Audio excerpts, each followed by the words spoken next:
the first episode of Canada India Insight, a talk show with prominent business and political leaders in Canada, India, and also in the US.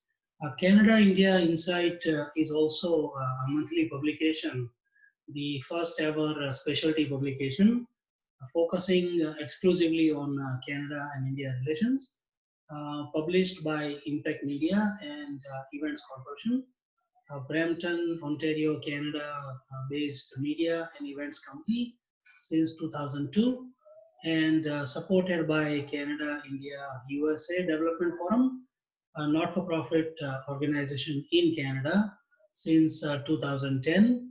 So, in this first episode, we are just giving you the editorial that we published in the May edition of Canada India Insight.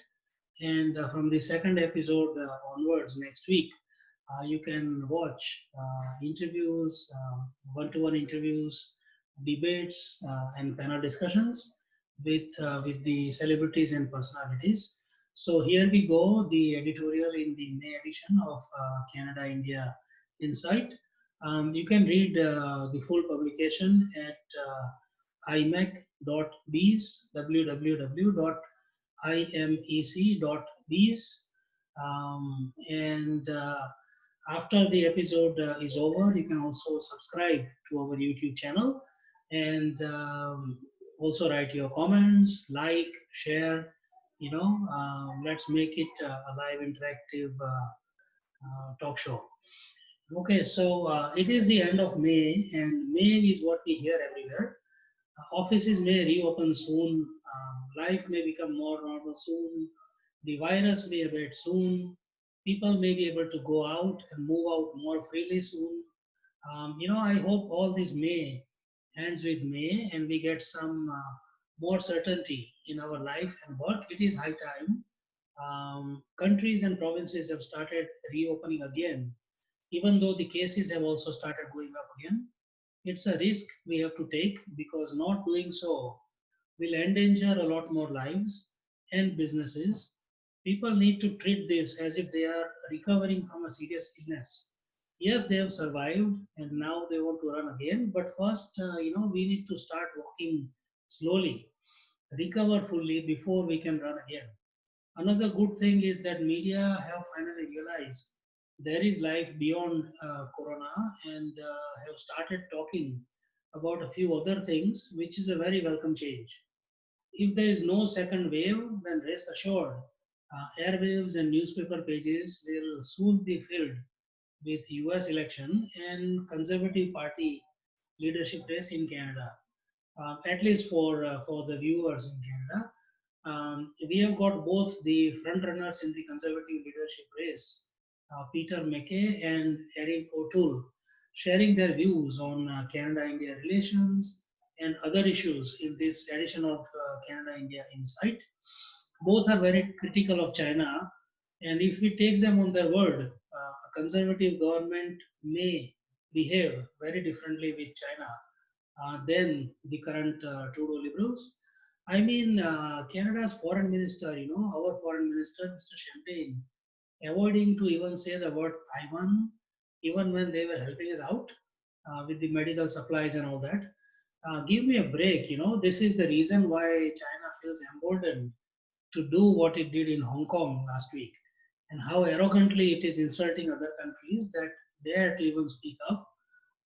Cornered on Corona, it seems China is now opening up multiple distraction points to divert the world's attention. Hong Kong is one example. Nepal objecting to India's link road construction for Kailash Mansarovar at Lipulek Pass, another. Chinese troops fighting with Indian soldiers in Ladakh and Sikkim, another example. If there are some other flare ups with North Korea, Pakistan, or elsewhere, no one should be surprised. TV channels are especially very easy to distract. Give them a new disaster or a new breaking story, and they will drop the old one in no time. Agree? Um, Same goes for most people's memory. Let us hope the world does not get distracted and stay the course in finding answers to what really happened. Recent US action of putting a few Chinese companies on the blacklist, banning investment in China, blocking chip making technologies for Huawei, and selling off torpedoes to Taiwan is only the beginning in what could be a long battle for one-upmanship between the top two economic and military powers in the world. It will sure be a tightrope walk for Canada because it cannot afford to offend either of them. Dr. Harshvardhan, the Health Minister of India, has now become the Executive Board Chairman of the World Health Organization, WHO, at a time when countries had started saying WHO who. It will be interesting to see what real powers he has to bring about any change at WHO to make it a bit more credible again. Getting rid of Mr. Tedros will be a good way to start, although he still has 2 more years left in his term as Director General of WHO. I think he has lost all credibility and he needs to go. That's the first thing, that has to be done before we can expect any meaningful changes or progress at WHO. I guess most Canadians have also lost confidence in Dr. Theresa Tam, Canada's Chief Public Health Officer. It will be a good idea to get someone wiser in that position as well. In my conversations with the business organizations and decision makers at the highest levels in government, I have heard encouraging news that Canada India relations seem to be slowly, finally getting back on track, with talks on CIPA and FIPA also doing the rounds.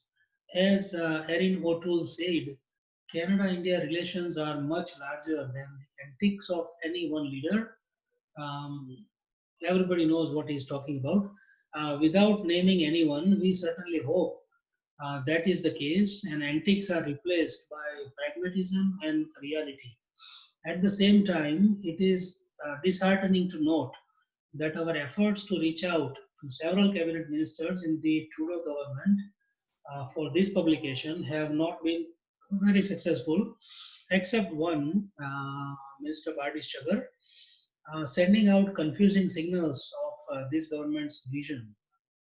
This is the fourth edition of Canada India Insight, and we have so far reached out to the Ontario Chamber of Commerce, Canadian Chamber of Commerce, High Commissioners, both current and former, um, in all the three countries, provincial and federal ministers, as well as opposition leaders, Business Council of Canada, CII, CIF, ICBC, and several other stakeholders in bilateral and trilateral relations in an effort to hear and learn from everybody's knowledge and expertise.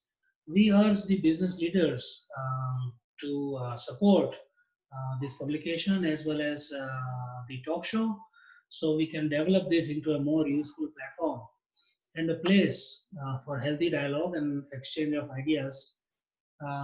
Okay, so that's it for the first episode. Stay tuned, keep watching, keep reading, and I will see you soon next week. Thank you.